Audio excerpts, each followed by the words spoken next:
রাসূলিহিল কারীম ওয়া আলা আলিহি ওয়া সাহবিহি আজমাইন ওয়া মান তাবিআ হুদা ইলা ইয়াউমিদ্দিন আম্মা বাদ। উপস্থিত শত মেহনতি মানুষের রক্ত এবং ঘামে রঞ্জিত গড়া প্রবাসী সংগঠনের সম্মানিত সদস্যবৃন্দের উদ্যোগে আয়োজিত আজকের এই অসহায় সুবিধাবঞ্চিত সামান্য কিছু অর্থ প্রেরণের আজকের এই সুন্দর অনুষ্ঠানের সম্মানিত সভাপতি, উপস্থিত সম্মানিত অতিথিবৃন্দ, সম্মানিত ওলামায়ে কেরাম, স্নাতক শিক্ষার্থীবৃন্দ, আসসালামু আলাইকুম ওয়া রাহমাতুল্লাহি ওয়া বারাকাতুহু। একটু কথা বলবো, তোমরা কি সুযোগ দিবা? জি। সেক্ষেত্রে একটু কাজ করতে অল্প একটু সময় চুপ থাকতে হবে। বন্ধু বান্ধবের অনেক কথা বলতেছে, এই আলাপটা আমরা পরে করবো ইনশাআল্লাহ, ঠিক আছে? বান্ধবীরাও পারস্পরিক কথা বলতেছে, দয়া করে কথাগুলো পরে হবে ইনশাআল্লাহ, ঠিক আছে কিনা? অল্প একটু কথা আমরা মনোযোগ সহকারে না শুনি, এটা দুঃখজনক বিষয় না? এজন্য একটু কথা বলবো, দয়া করে একটু চুপ থাকতে হবে। এই কথা বলে আমি এখান থেকে বলতে পারবো, কি কথা বলবো, কিন্তু আমি ধরে ফেলবো।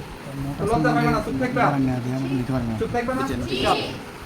সম্মানিত উপস্থিতি, আলহামদুলিল্লাহ আলহামদুলিল্লাহ আলহামদুলিল্লাহ, আল্লাহ সুবহানাহু ওয়া তাআলা আমাদেরকে 17.5 বছরের একটি বিষাক্ত কোষ্ঠী পাথরের হাত থেকে, বিষাক্ত পাথর থেকে এই জাতিকে হেফাজত করছেন, আলহামদুলিল্লাহ।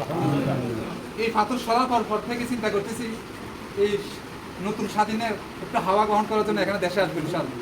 সেটা সর্বশেষ আল্লাহ সুবহানাহু ওয়া তাআলা গত বৃহস্পতিবার আসার তৌফিক দিয়েছে, আলহামদুলিল্লাহ। আবারও আগামীকাল চলে যাবে ইনশাআল্লাহ। শুধু একটু দেখা করার জন্য আসছি সবার সাথে। তোমরা সবাই ভালো আছো কিনা? তোমাদের জন্য সব সময় প্রবাসে আমরা যারা আছি সবসময় তোমাদেরকে নিয়ে আমরা চিন্তা করি। তোমরা যদি এই আদর্শ প্রতিষ্ঠানে আদর্শগুলি গ্রহণ করতে পারো, তাহলে এই সমাজটা আদর্শিক হয়ে যাবে ইনশাআল্লাহ। সেই ক্ষেত্রে তোমরা সমাজকে সহযোগিতা করবে কিনা? সবাই সবার জায়গা থেকে একটু কাজ করতে হবে।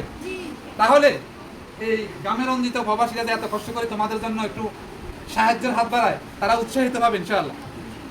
সেই উৎসাহিতে তোমাদের অবদান থাকবে ইনশাআল্লাহ। তোমাদের জন্য অক্লান্ত পরিশ্রম করে আমাদের শিক্ষকবৃন্দ, তোমাদের জন্য অক্লান্ত পরিশ্রম করে আমাদের অভিভাবকবৃন্দ, এই অষ্টমুদ্রার মানুষের গ্রামের বরকতে আজকের এই প্রতিষ্ঠান আমরা দাঁড়াইছি, আলহামদুলিল্লাহ। সরকার যদিও কাগজপত্র রেডি করে দেয়, কিন্তু প্রতিষ্ঠানের সাথে সরকারের কোনো সম্পর্ক নাই, এটা ক্লিয়ার, ঠিক আছে কিনা? এই প্রতিষ্ঠানের সম্পর্ক হয়েছে এই অষ্টমুদ্রার মানুষের গ্রাম এবং রক্তের সাথে সম্পৃক্ত, আলহামদুলিল্লাহ। সারা বাংলাদেশ খুঁজলে পাওয়া যাবে যে গ্রামের অনুদানে এইরকম প্রতিষ্ঠান হয়েছে, সারা পৃথিবী খুঁজলেও পাওয়া যাবে না। কত কোনো প্রতিষ্ঠানে করে দিছে অথবা সরকারে করে দিছে, স্থানীয় লোকদের অবদানে এরকম কোনো প্রতিষ্ঠান হয় না সারা বাংলাদেশ।